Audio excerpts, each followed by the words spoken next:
wabarakatuh.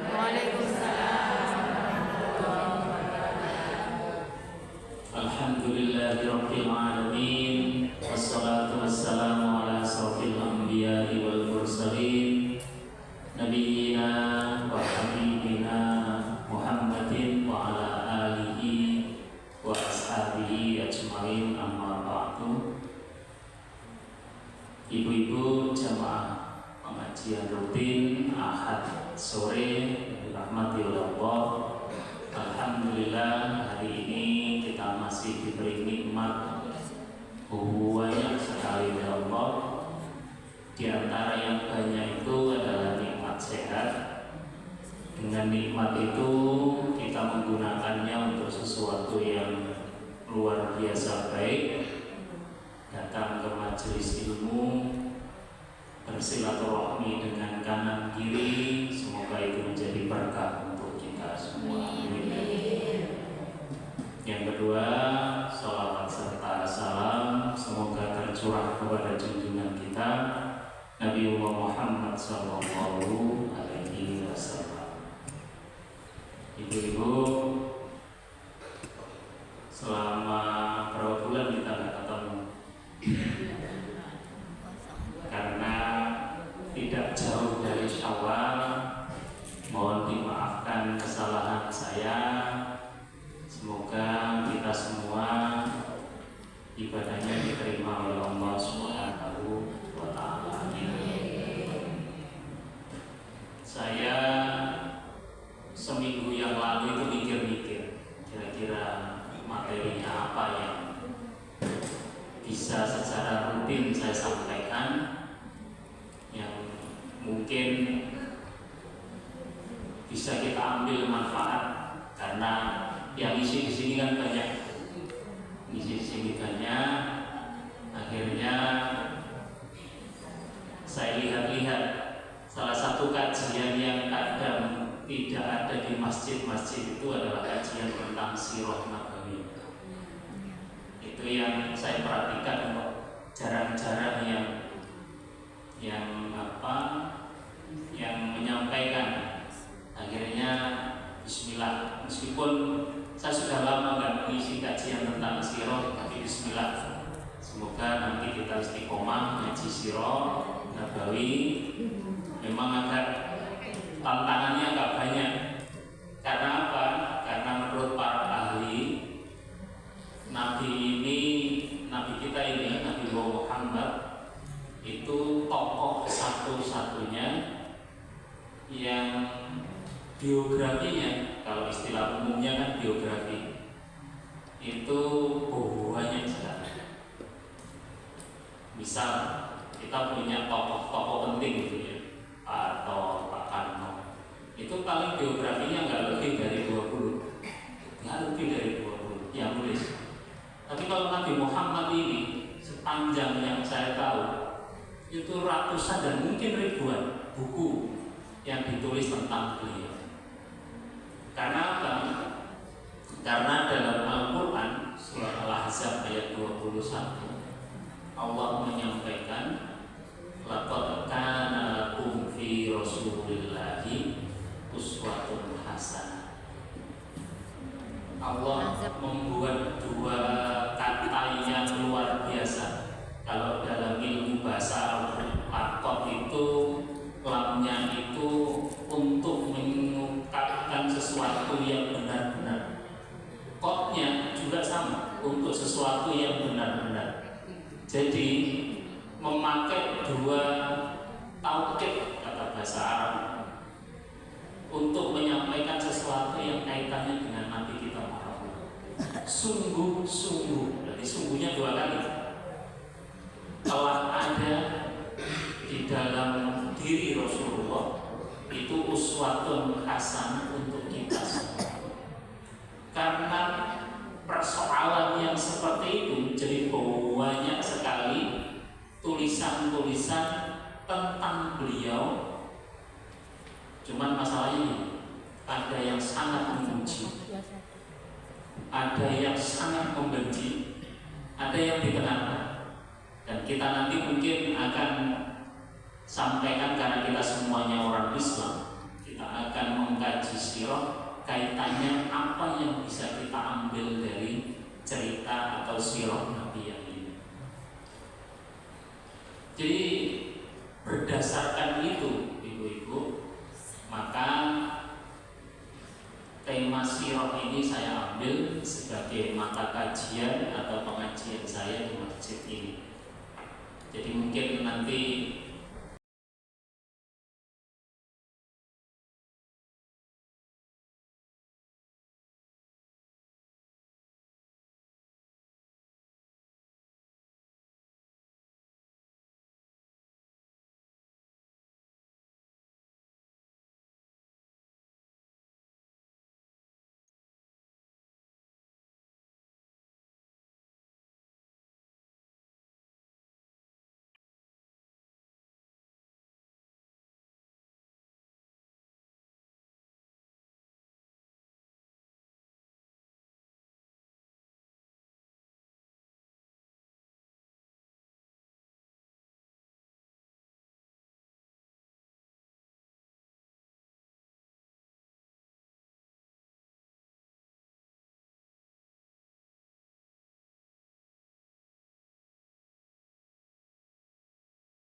oleh orang tuanya senangnya bukan main.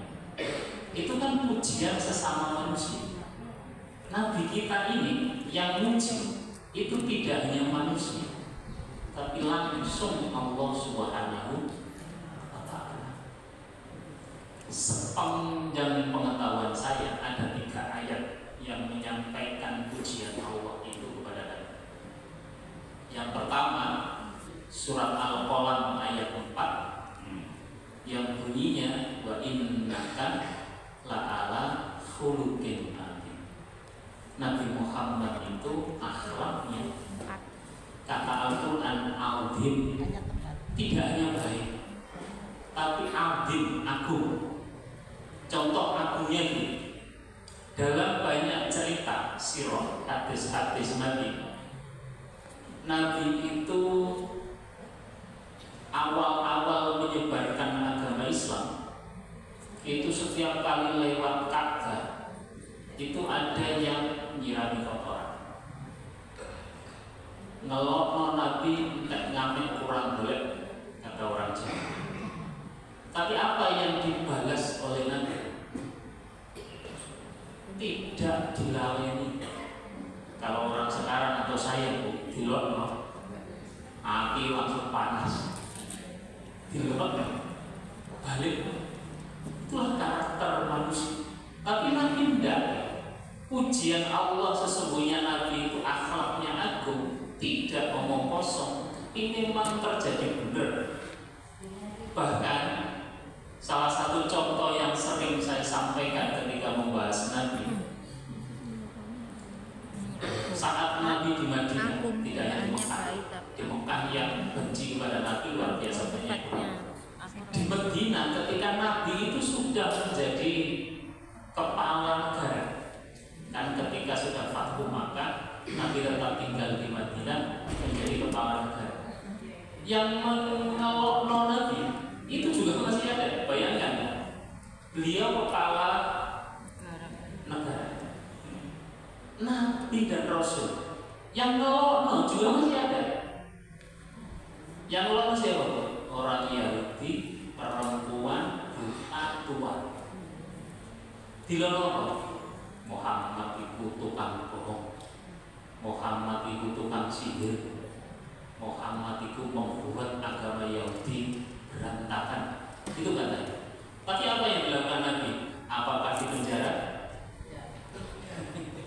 Kalau banyak kepala negara dilolong kayak ngono, ya semua berusaha banget.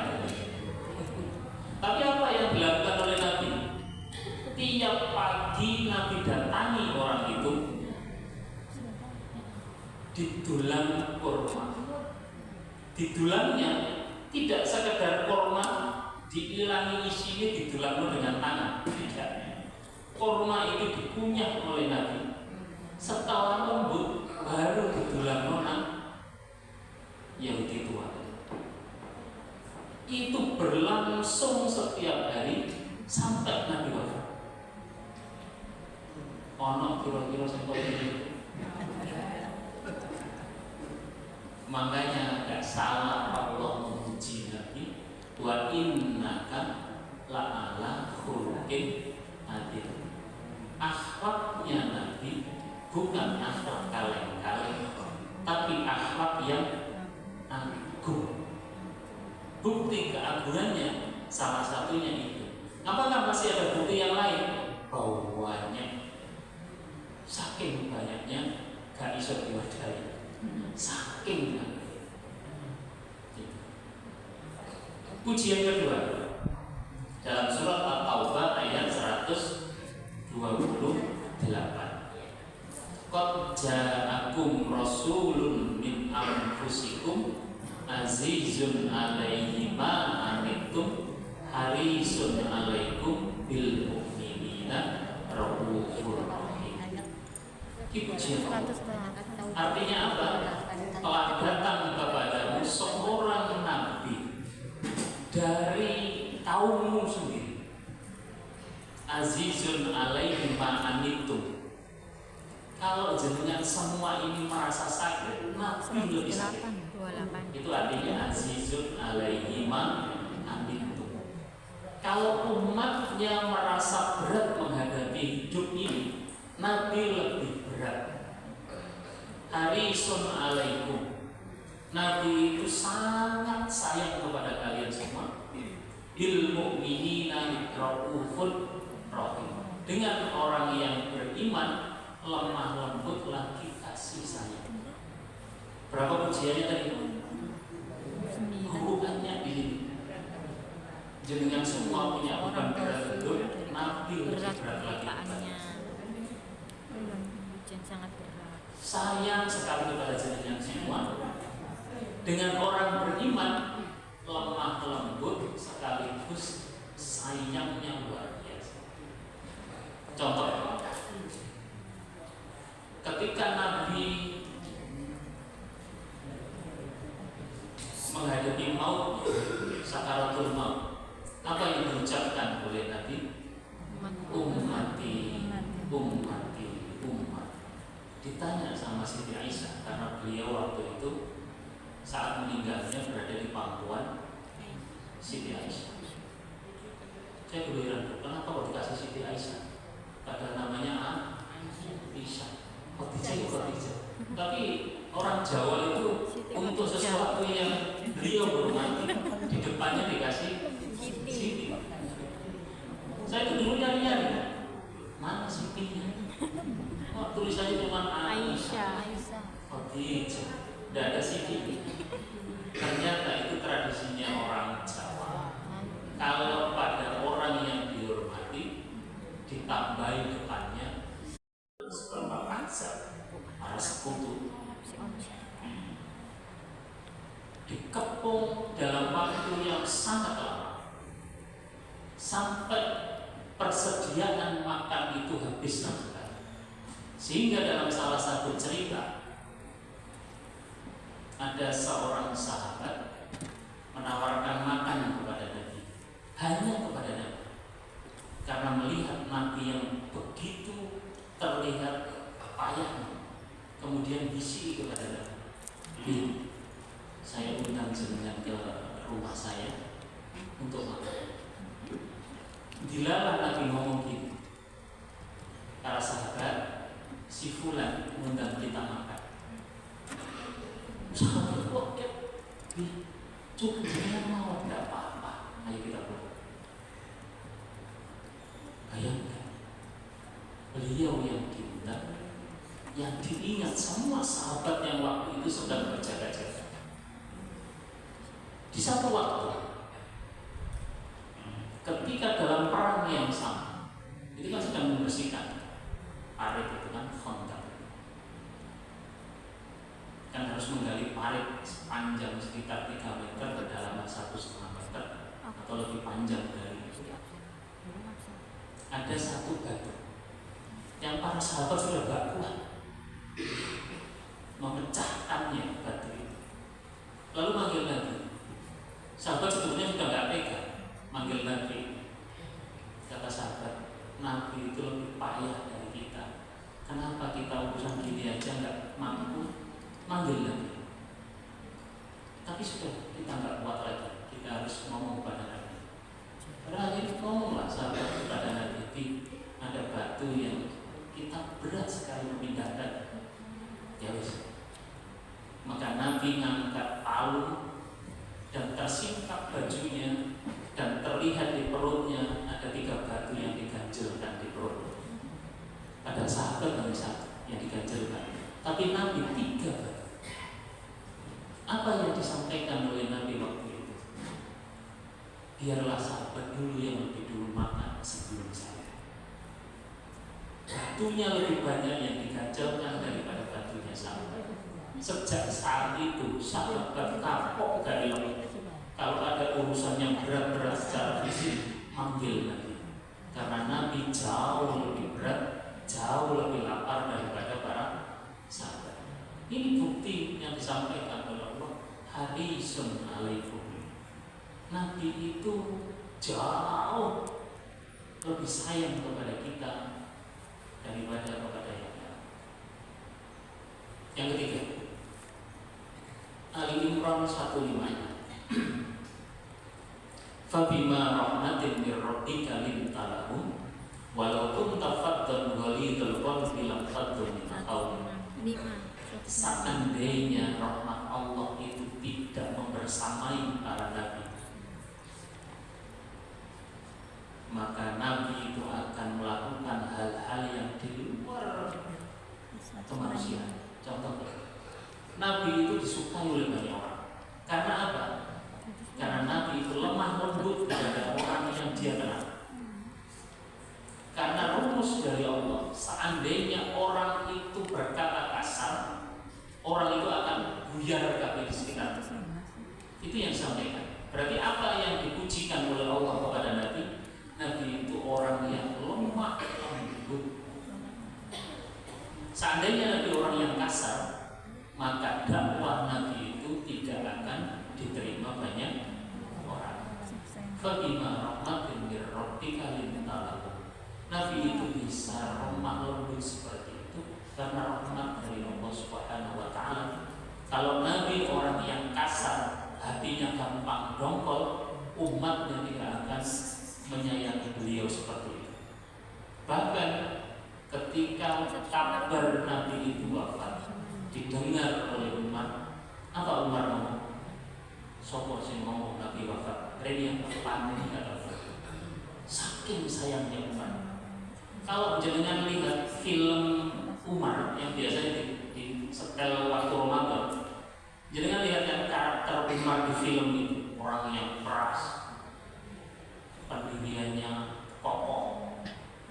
Mendengar Nabi wafat, beliau dapat sayang berat dan mendapat rahmat dari Allah. Dan orang yang bisa meluluhkan hatinya Umar itu hanya itulah 3 pujian Allah kepada Nabi. Nabi itu akhlaknya mulia. Nabi itu orang yang peduli kepada sesamanya dan orang yang lemah lembut, paling lemah lembut di antara kita. Itu pujian Allah. Sekarang pertanyaannya, apa yang bisa kita ambil kesimpulan? Apakah pujian itu sudah cukup menggambarkan bagaimana sosok Nabi yang menjadi Nabi kita semua? Kalau mau itu kok gak jelas. Kok ini kok ya? Karena apa? Kita nggak pernah tahu cerita lengkapnya seperti apa. Nabi itu seperti apa ketika satu pimpinan yang seperti ini, satu guru yang seperti ini. Dan yang karena didikan beliau ini, orang-orang di sekitar beliau menjadi orang-orang besar. besar beriman. Dan bahkan kata beliau, Yesus Kristus itu tokoh spiritual yang luar biasa, tapi nggak pernah menjadi jenderal, nggak pernah menjadi kepala negara. Itu kata John William Draper. Jadi tidak banyak tokoh yang seperti Nabi ini. Nabi Isa, atau seperti orang Kristen bilang Yesus Kristus, dia memang tokoh spiritual yang hebat karena Nabi, tapi beliau nggak pernah menjadi jenderal perang, nggak pernah ikut perang, nggak pernah menjadi kepala negara. Alexander Agung, pernah dengar namanya itu ya? Itu jenderal dan kepala negara, tapi nggak pernah sukses urusan moral dan spiritual, karena kabar-kabar jelek soal moralnya itu terdengar di mana-mana. Makanya kalau jenengan baca tokoh-tokoh di dunia ini, yang paling lengkap hanya Nabi kita Muhammad Sallallahu Alaihi Wasallam. Banyak raja, banyak penguasa, banyak kaisar besar, tapi mereka kejam, mereka sombong, mampu kekuasaan. Tidak ada yang seperti Nabi. Nabi itu jenderal besar, karena itu perang, memimpin perang. Beliau kepala negara yang sukses karena negaranya aman dan sejahtera. Tapi beliau juga seorang suami yang hebat, seorang ayah yang hebat, seorang tokoh agama yang hebat, dan seorang guru yang luar biasa karena menghasilkan kader-kader sepeninggal beliau yang juga luar biasa. Ada lagi ya? Nggak usah kebanyakan. Itu Bu. Jadi itulah Nabi. Sekarang pertanyaannya, Nabi ketika diutus itu situasi, kondisi, waktu itu seperti apa? Kan banyak pertanyaan. Kan kita dengar Nabi itu buta huruf, masyarakatnya juga buta huruf. Terus kita tanya, oh ya apa? Sekarang seperti ini Bu ya. Katakanlah kita buta huruf, sekitar kita buta huruf, kira-kira seperti apa situasinya? Kita bayangkan berapa tahun ya? 1450 tahun yang lalu, lebih, hampir 1500 tahun yang lalu. Situasi Nabi seperti ini. Kata beberapa ahli sejarah, abad ke-5 dan 6 Masehi. Karena Nabi kan lahir tahun 6 ya, 620-an. Itu kata para ahli sejarah, saat kelahiran Nabi, situasinya itu gelap dan menyeramkan. Dengan dengar sendiri, punya anak perempuan dikubur hidup. Kalau sekarang lu berita gak mari-mari, lawan film Vina yang gak mari-mari kan kira? Padahal tidak dikubur hidup-hidup di sini. Nah, kalau sekarang ada orang punya anak perempuan, tiba-tiba gali kubur, setelah itu anaknya hidup-hidup dikubur hidup-hidup, kira-kira oh kita aja sudah bejatnya seperti ini. Zaman dulu lebih bejat lagi. Ibunya diwarisi sama anaknya.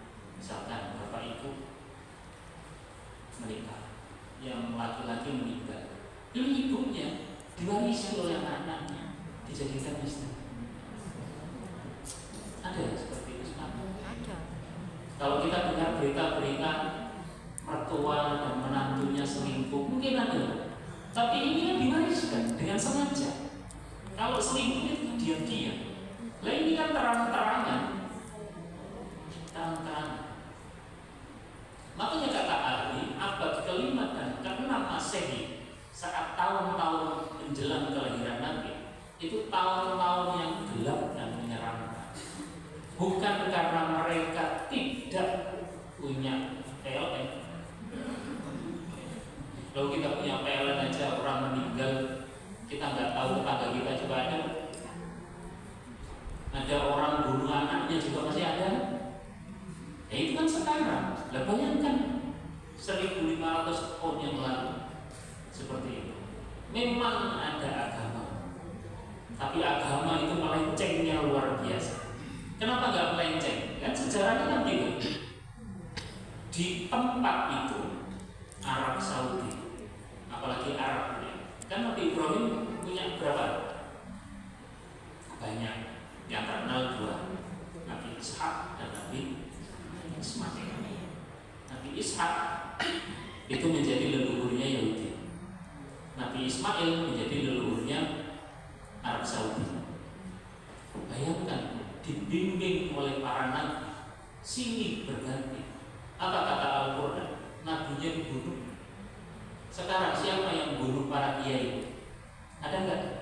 Misalkan saya seperti ini ya, pulang-pulang kita untuk bilang tidak, karena nggak senang dengan dakwah, tiba-tiba saya tidak ada. Zaman dulu sebelum Nabi Muhammad lahir, Nabi itu berbanyak bilangannya itu dibunuh oleh umatnya, dibunuh oleh umatnya. Gak bilang kaya apa, dikandani api, sing ngandani dipak. Kata Allah itu dalam Al-Quran, berapa banyak kaum itu membunuh Nabi. Memang dari 25 Nabi tidak ada yang dibunuh, tapi kan Nabi-Nabi yang lain yang tidak disebutkan dalam Al-Quran itu yang dibunuh. Sehingga yang terjadi apa? Ketika agama itu tidak menjadi pedoman lagi, kehidupan dipenuhi oleh kebobrokan moral, penindasan yang kuat atas yang itu yang terjadi. Agama yang seharusnya melahirkan petunjuk, ketenangan dan keharmonisan justru melahirkan kecemasan, kesesatan dan permusuhan. Itu yang terjadi zaman itu.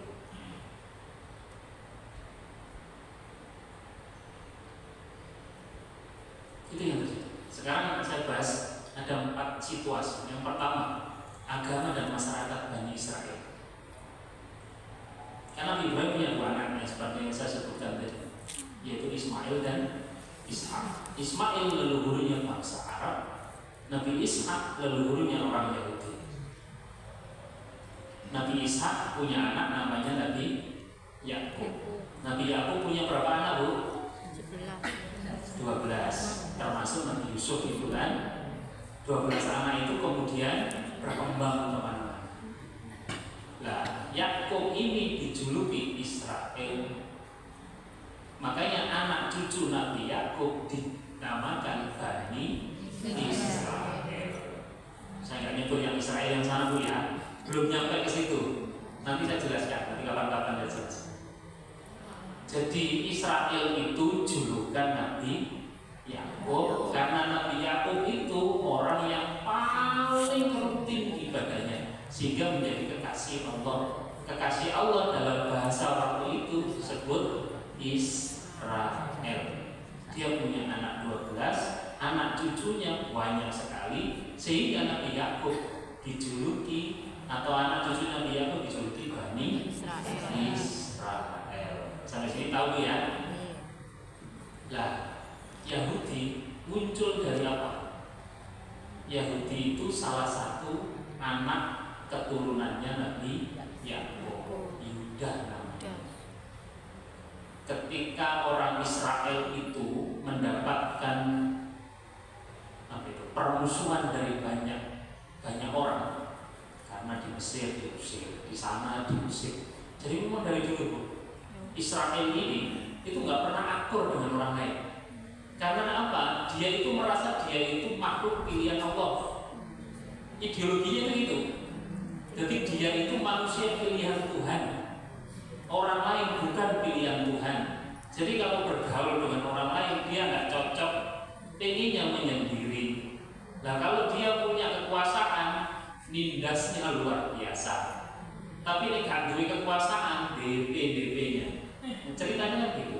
Awal-awal ceritanya gitu.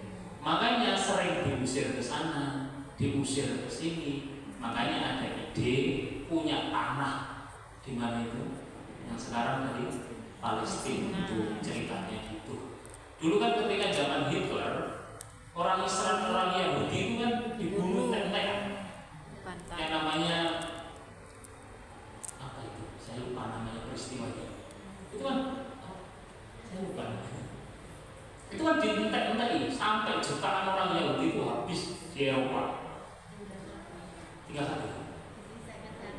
Terus ngomonglah kemana Sultan Abdul Hamid Turki Utsmani supaya dikasih tempat. Kata Ustaz Abdul Hamid, silahkan bertempat, kalau beli nggak kasih.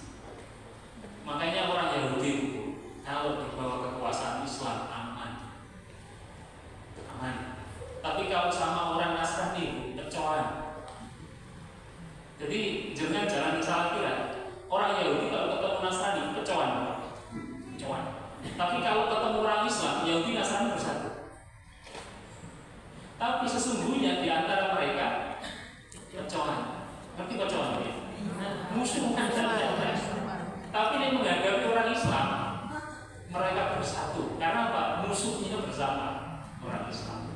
Karena apa? Mereka itu orang Yahudi itu nggak senang dengan orang Nasrani. Ceritanya orang Nasrani kan punya nabi namanya Nabi Isa. Menurut orang Yahudi, Nabi Isa itu lahir, mohon maaf, itu dari perempuan yang tidak baik. Makanya menyebut Nabi Isa itu anak. Dan di antara jadi orang Yahudi gak senang dari orang Nasrani. Orang Nasrani gak senang dari orang Islam. Orang Yahudi juga gak senang orang Islam. Jadi kalau musuhnya orang Islam, Yahudi dan Nasrani bersatu. Jadi Yudah itu anak yang pengusiran orang Israel, dan dari Yudah berkembang anak pinak sehingga Israel itu kemudian juga disebut dengan Yahudi. Masalahnya di Al-Quran kalau Allah nyebut Yahudi itu nyebut Bani Israel yang itu Allah kalau ngomong tentang orang Israel dengan kata-kata Yahudi itu berarti ngomong ke LK-nya orang Israel. Itu dalam Al-Quran.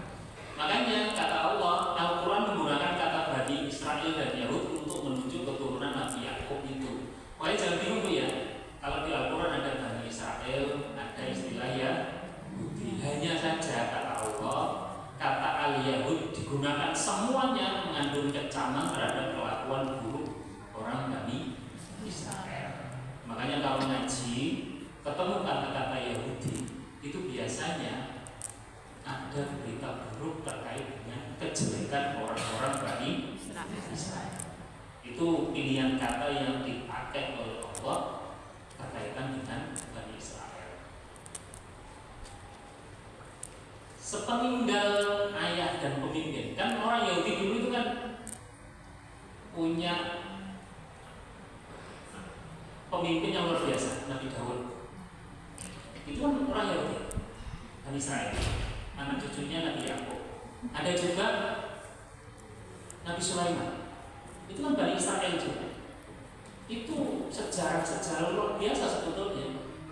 Tapi masalahnya ketika diomongi terkait dengan dakwah tauhid menyembah Allah saja, mereka nyimpangnya, ngalor gitu. Tahu kan dalam cerita-cerita Al-Quran itu di Al-Quran dulu ngomong Yahudi Nasrani, Yahudi Bani Israel dikongkon yang beli sapi ya, dialognya ya, panjang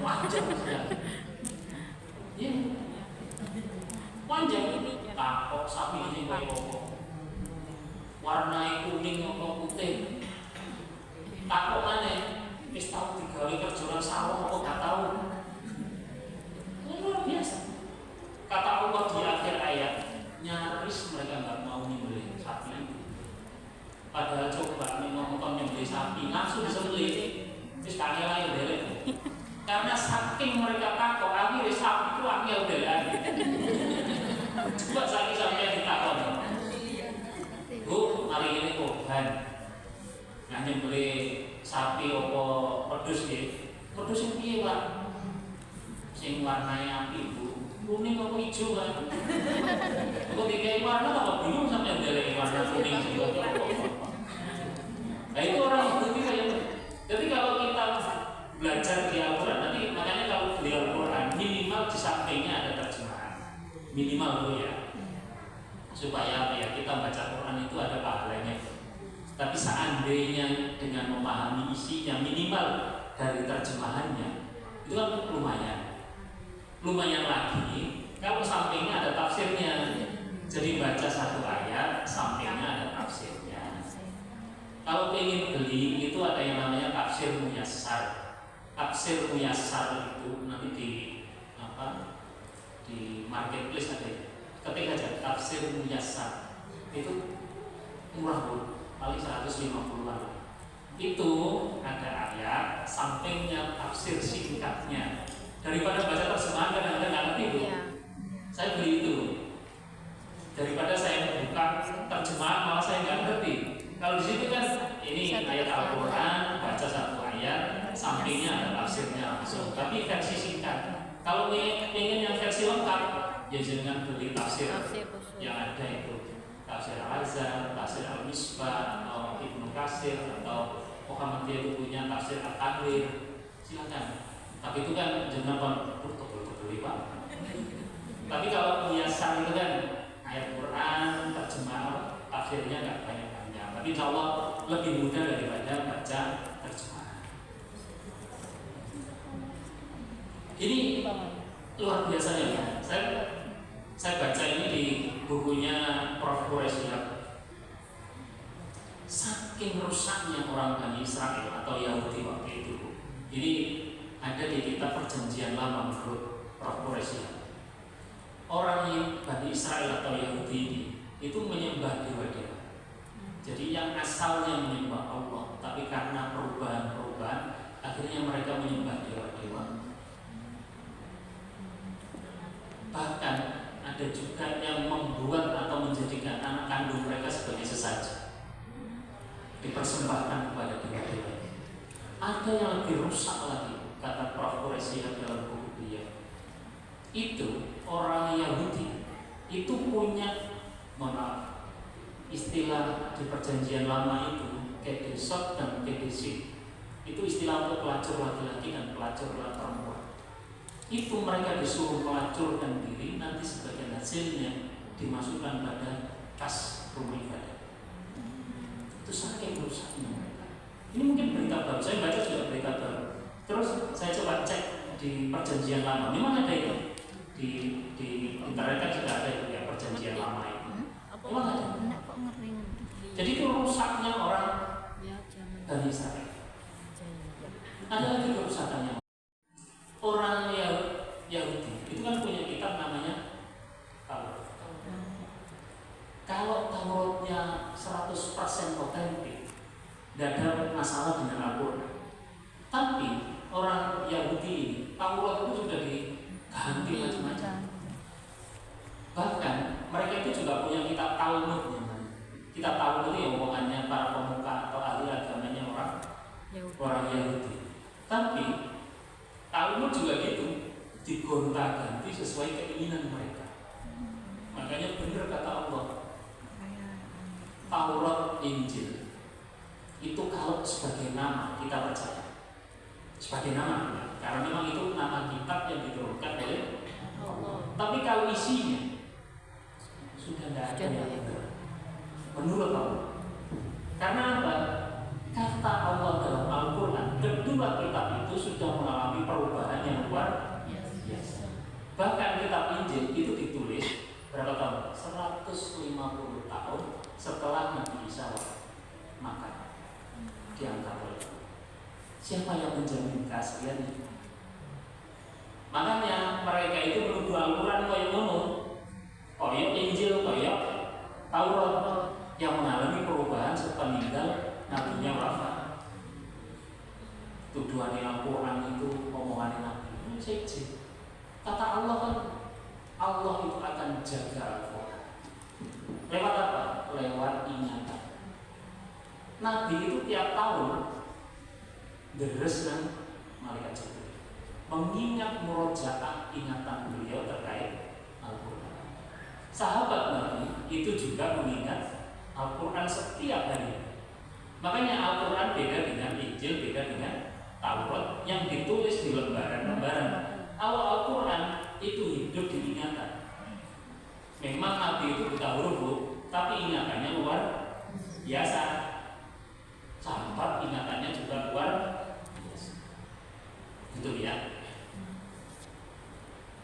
Jadi kepercayaan tauhid yang diajarkan oleh Nabi Musa kepada orang Yahudi itu luntur akibat pengaruh budaya dan adat kebiasaan masyarakat. Jadi Nabi Isa ya sama seperti Nabi Muhammad, karena memang dalam Al-Quran disebutkan oleh Allah, semua Nabi yang diutus pada umatnya syariatnya atau akidahnya satu saja. Tuhan itu hanya Allah, sembahlah pada Allah. Itu akidahnya. Cuma satu itu saja. Nah, kalau misalkan ada orang Yahudi nyembahnya orang lain, orang Nasrani nyembahnya yang lain, berarti sudah tidak asli lagi. Dalam kitab itu juga disebutkan, orang Yahudi pemukanya itu tidak melaksanakan tugas membimbing rohani, tapi malah tenggelam dalam materialisme sampai disebut oleh Al-Quran lintah dari. Karena apa? Sebagai pemuka agama yang harusnya membimbing, itu malah cekek umat, menghalalkan suap sehingga akhirnya melakukan kerusakan di bumi. Makanya kalau kehidupan sosial sudah seperti ini, luar biasa rusak. Kalau pemuka agama itu sudah mulai bermegah-megah, repot kita. Padahal harusnya pemuka agama menjadi contoh kesederhanaan, bukan kemelaratan, tapi kesederhanaan. Ya pakaian yang bagus, tapi tidak terlalu mewah. Saya kalau lihat TikTok itu ya, ada orang pamer uang ratusan ribu, punya mesin penghitung uang. Saya bayangkan, ini orangnya yang saat melakukan itu sehat atau orang? Sehat atau orang? Tapi kalau sehat, bukan dompet itu hati-hati. Kalau isinya yang satu-satu dia siji. Itu ini, lah itu. Yang sampai kamar dulu satu-satunya itu saya lupa apa nama TikToknya. Lah hitung duit kayak hitung. Ada tapi iya. Ya ada. Apa sehat itu? Bagian duit. Duit bingung. Makanya tuh ketika mereka diceritai nanti di akhir ada nabi terakhir namanya Muhammad atau dalam kata lain namanya Ahmad. Itu mereka menunggu sebetulnya. Harapannya nabi terakhir itu dari Yahudi. Harapannya. Makanya ketika Nabi Muhammad lahir dan diangkat menjadi nabi dan beliau bukan orang Yahudi, apa kata mereka? No. Karena apa? Aku itu masyarakat pilihan Tuhan. Lah suruh tunduk pada Muhammad yang bukan dari golongan Bani Israil. Repotnya di situ. Sehingga karena mereka itu merasa mereka manusia pilihan Tuhan, sejak dulu mereka itu membenarkan untuk menipu, menindas, menganiaya siapapun selain orang-orang Yahudi. Atau mulai ya ngomong-ngomong Yahudi. Ini saya beberapa kitab sirah yang menjelaskan bagaimana perilaku umat-umat agama selain Islam yang waktu itu sudah ada. Saya bahas pertama yang Israel itu. Mereka seperti itu. Karena mereka merasa sebagai ras paling buruk di dunia, maka mereka punya hak menindas ras-ras selain ras mereka. Makanya gak heran mereka sakit kayak umumnya aja bubun. Dulu dia suka umumnya kalah-kalah. Makanya saya senang. Sekarang itu yang protes kebiadaban mereka itu tidak hanya orang Islam, orang Amerika mulai protes, orang Jerman mulai protes, orang Jepang mulai protes, orang Afrika mulai protes, mulai banyak negara yang mengakui kemerdekaan orang Palestina. Kita bersyukur. Kalau dulu kan orang Indonesia, Malaysia, mana lagi? Ya yang seagama. Tapi sekarang kan menjadi bukti bahwa orang Palestina itu mendapatkan penganiayaan yang luar biasa dari mereka yang menganggap diri mereka ras pilihan Tuhan. Kalau menjadi ras pilihan Tuhan, mestinya mengayomi ya. Nah ini malah sebaliknya, menganggap yang lain sebagai penduduk kelas bawah, yang bisa ditindas, yang bisa dianiaya, yang bisa dikuyo-kuyo seumur hidupnya. Makanya doa kepada Allah, semoga PBB segera mengakui Palestina sebagai sebuah negara. Minimal itu dulu. Kalau Palestina itu menjadi sebuah negara, kalau mereka menyerang negara, maka akan banyak negara yang lain yang mendukungnya. Karena sekarang itu bukan negara, dianggap kelompok sosial gitu ya. Akhirnya kalau membantu, resikonya secara politik berat. Tapi nanti kalau mereka menjadi sebuah negara, ketika ada negara lain menyerang negara yang merdeka, maka negara-negara yang merdeka yang lain berhak dan wajib membela. Makanya rumus kemerdekaan Palestina harus diakui. Dan saya mendengar katanya Amerika sudah mulai luluh karena ternyata yang didukung-dukung kok yang kelakuannya seperti itu. Makanya menurut Bani Israel, Yahudi ini agama yang khusus untuk ras mereka saja. Makanya tidak banyak orang yang non-Yahudi, rasnya Yahudi, yang memeluk agama Yahudi. Karena mereka juga tidak mau menyebarkan agama ini kepada non-Yahudi, non-Bani Israel. Karena apa? Wong mereka bukan Bani Israel, apa agamanya Yahudi. Makanya Yahudi ini tidak diterima oleh banyak negara, banyak masyarakat. Kau ini kelakuannya sejak zaman dahulu. Makanya kepercayaan Yahudi atau Bani Israel yang eksklusif itu, karena menganggap mereka itu ras pilihan Tuhan, itu orang Arab nggak bilang. Karena apa? Orang Arab juga punya apa? Harga diri kan? Musuh Bani Israel oleh orang kita disuruh tunduk. Apalagi tingkat kesukuan Arab waktu itu kan keras sekali. Makanya meskipun Nabi itu dimusuhi oleh banyak orang, tapi karena Quraisy itu suku paling utama di Arab, orang lain nggak berani. Orang lain nggak berani mengganggu dia. Karena apa? Nabi itu dari suku Arab paling jos. Karena di Arab kan banyak suku ya. Paling jos itu kan suku Quraisy. Di antara suku Quraisy yang paling jos itu adalah anak cucunya Abdul Muthalib atau Abdul Manaf. Makanya kelompok-kelompok atau klan-klan lain selain dari keturunannya Nabi Muhammad itu nggak berani sama Nabi seperti itu. Karena itu Bani Israel seperti yang saya sampaikan tadi tidak mengakui Nabi Isa sebagai Nabi, bahkan menuduh ibunya berbuat mesum, sehingga menurut mereka Nabi Isa lahir sebagai anak. Kemudian memang ada sebagian orang Arab itu yang atau Bani Israel itu mengikuti ajaran Nabi Isa, tapi ya kecil sekali menurut sejarah. Seperti itu Bani Israel. Ada pertanyaan tentang Bani Israel? Jadi ketika Nabi sebelum lahir, kondisi Bani Israel atau agama Yahudi seperti itu rusak. Secara keagamaan akidah sudah jauh, secara sosial juga luar biasa rusaknya. Karena apa?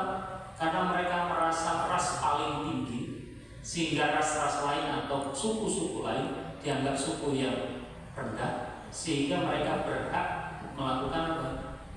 Melakukan hal-hal yang tidak baik, menindas dan melakukan ya kayak sekarang kalau merasa dia paling rendah, paling tinggi, melihat yang rendah ini sombong dan lain sebagainya. Ya seperti itu kehidupan atau kondisi agama Yahudi dan Bani Israel saat keseluruhan sebelum Nabi Muhammad. Masih ada waktu? Masih? Saya lanjutkan. Yang kedua, agama dan masyarakat Kristen. Yang tadi agama dan masyarakat Bani Israel. Sekarang Kristen waktu itu seperti apa? Ajaran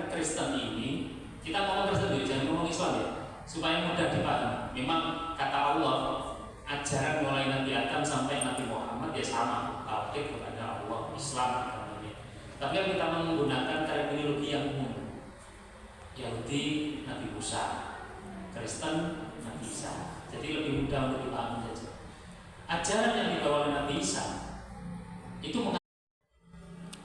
menekankan sisi kerohanian dan akhlak yang luhur. Jadi Nabi Isa itu datang meluruskan kesesatannya Bani Israel atau agama Yahudi. Tapi di awal-awal kayak di akhirnya tetap aja kayak Nabi Bani Israel dan agama Yahudi. Lama kelamaan di agama Kristen itu kan banyak tokoh-tokoh baik sepeninggal Nabi Isa. Tokoh-tokoh itu kemudian disanjung habis-habisan.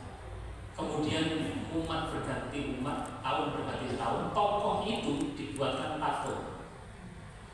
Patung itu kemudian awalnya untuk mengingat saja. Tapi ketika generasi berganti generasi, patung itu kemudian awalnya untuk ya kayak sekarang ada patungnya Pak Karno. Untuk apa? Mengingat jasa-jasa beliau. Dan kita nggak tahu 2000 tahun yang akan datang bisa jadi isopik, patungnya isopik ya. Itu hanya hati. Sembah. Dan yang dulu juga itu. Jadi berhala patung itu dibuat awalnya untuk mengingat jasa. Generasi ganti generasi ternyata belok. Patung itulah yang kemudian disembah. Lari kalau Tuhan di patung itu. Kan patung tadi punya Tuhan. Lari sama Tuhannya patung. Yang disembah malah patung. Makanya di istilah Kristen itu kan Natal. Natal itu sebetulnya keputusan politik. 25 Desember itu kan hari Akhir penyembahan pada Dewa Matahari, bukan benar-benar hari kelahiran Nabi Isa. Jadi Nabi Isa itu lahir dengan akta kelahiran keputusan politik. Ini kan ceritanya. Padahal dalam Al-Quran nggak mungkin lah Nabi Isa lahir di musim dingin. Di Al-Quran disebutkan ibunda beliau itu kan melakukan perjalanan, di tengah perjalanan capek, mungkin sudah merosot. Akhirnya dikasih tahu sama Allah, cecekkan ibu atau goyang-goyangkan pohon kurma. Kita bayangkan kalau musim dingin waktu itu, apa kuat ibu Maria jalan-jalan, apalagi kondisi itu. Lah yang kita lihat itu kan Natal itu kan musim dingin. Sekarang nggak mungkin musim dingin Nabi Isa lahir. Nabi Isa lahir yang mati berada dalam perjalanan. Jadi Nabi Isa lahir itu atas dasar keputusan politik yang 25 Desember itu. Karena lahir dari konsintian, ya. Makanya puncak dari kesesatan itu beralihlah keesaan Tuhan yang diajarkan Nabi Isa menjadi kepercayaan tentang Trinitas. Tahu Trinitas bu ya? Tuhan Bapa, Tuhan apa itu? Tuhan Ibu ya? Tuhan Anak. Jadi itu juga keputusan politik. Itu juga keputusan politik yang dogma itu susah dipahami. Saya bacakan ya supaya saya tidak salah. Tahun 352 Masehi itu diadakan konsili diprakarsai oleh Raja Konstantius guna menyelesaikan pertikaian tentang Trinitas. Sang raja memaksakan doktrin itu supaya negaranya aman. Jadi Trinitas itu dipaksakan supaya kondisi keamanan negara Konstantinopel waktu itu semuanya setuju. Menurut ceritanya hanya 2 uskup yang tidak setuju. Akhirnya uskup itu diusir dan dipecat dari keanggotaannya dalam keuskupan. Makanya kata Al-Quran gini menyikapi Trinitas itu. doktrin Trinitas itu meragukan bagi kaum Kristen sendiri. Banyak yang hanya karena ikut-ikutan, karena doktrin itu sulit dicerna orang awam. Sehingga karena orang awam tidak ngerti tentang Trinitas, makanya orang Arab juga susah mengikuti agama Kristen ini. Masuk Tuhan mengeluh, jadi ini itu. Nah sih benar sih di bapaknya, ibunya, mana gitu ya. Semoga pidato saya nanti gak dipotong-potong pas upload itu apa. Jadi gitu. Jadi kalau di agama Yahudi tadi masalahnya di situ. Agama Kristen masalahnya doktrin Trinitas ini. Agama Yahudi masalahnya mereka merasa sebagai ras paling tinggi sehingga merasa ras selain mereka itu rendah.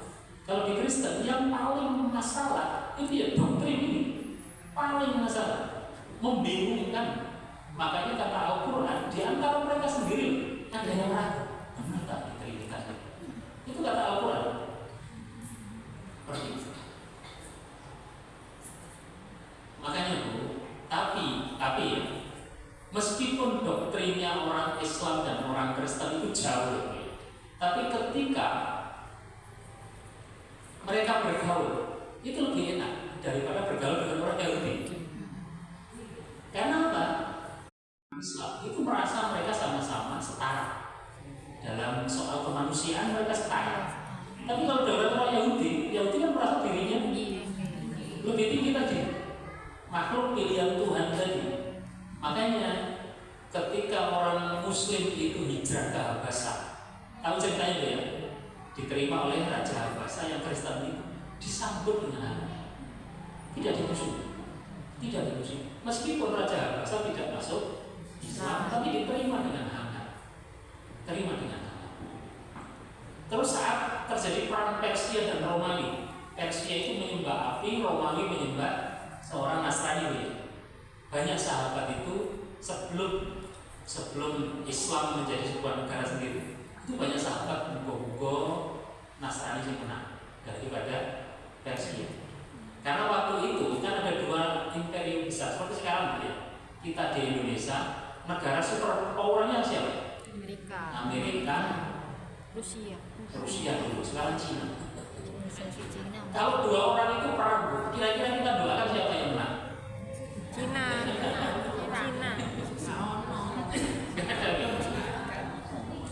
Kalau dulu kan Uni Soviet sama Amerika. Kalau Uni Soviet dan Amerika perang, orang Indonesia itu banyak yang dukung Amerika.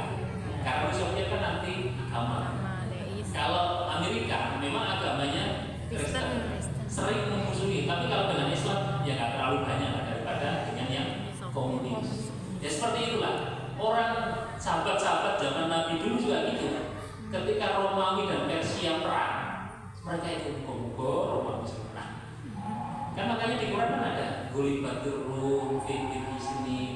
Kan itu ada ayat Ar-Rum itu kan, bahwa Romawi itu akan kalah perang dengan Persia. Tapi Persia kemudian mengalahkan Romawi tidak kurang dari 10 tahun. Itu kan ramalan Quran. Dan betul kurang dari 10 tahun, kira-kira 7 atau 8 tahun Romawi ganti mengalahkan Persia ganti mengalahkan Romawi. Seperti itu. Ya itu kan karena interaksi sosial biasa seperti itu.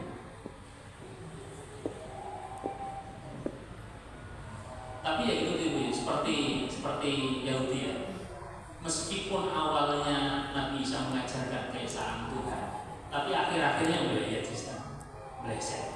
Beda dengan kita kan, kita itu nggak ketemu Nabi berapa tahun? 1500 tahun. Tapi kan kita tetap ngomong kan, Allah itu Tuhan saya. Tapi kalau umatnya Nabi Isa ditinggal mati 600 tahun sebelum kabeh, wis dadi Trinitas. Kan 352 itu kan berarti 350 tahun setelah Nabi mereka wafat. Baru 350 tahun. Wis ngomong Tuhan Bapa, Tuhan Ibu, Tuhan Anak bisa. Lah kita ini kan 1500 dari meninggalnya Nabi, tapi masih ngomong apa? Rabbunallah, la ilaha illallah. Jadi gitu. Tapi gitu. Katanya Nabi Isa itu kan memelas pada orang 250 tahun kemudian apa? Menindas kaum lemah, upeti kepada penguasa semakin naik termasuk pajak. Saya nggak nyindir yang sekarang. Kacauan di mana-mana. Seperti pemegahan dan foya-foya terjadi. Mencintai seni, barang-barang seni kan luar biasa kan? Zamannya Nabi Isa, gedung dibuat seni, tapi kekejaman, kekerasan itu terjadi. Kan kontradiksi. Senang seni, tapi kekejaman dan kekerasan terjadi. Kondisi inilah yang kemudian melapangkan jalan yang menyebabkan Islam itu diterima.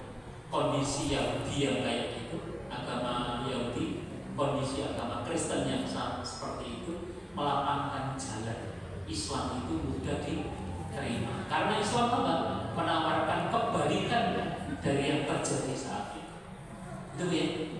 Saya kira cukup sebagai pengantar. Nanti insya Allah pertemuan yang akan datang kita bahas bagaimana masyarakat Arab waktu nanti lahir. Ini kita jelaskan bagaimana agama-agama selain Islam yang waktu itu sampai kenapa Islam mudah diterima. Ternyata agama Yahudi kayak menurut saya, agama Kristen kayak menurut saya. Gitu ya? Ada pertanyaan? Ada? Sudah cukup. Oh cukup. Oke, mari kita tutup dengan doa. A'udzubillahi minasyaitonirrajim. Bismillahirrahmanirrahim. Rabbana atina fid dunya hasanah wa fil akhirati hasanah wa qina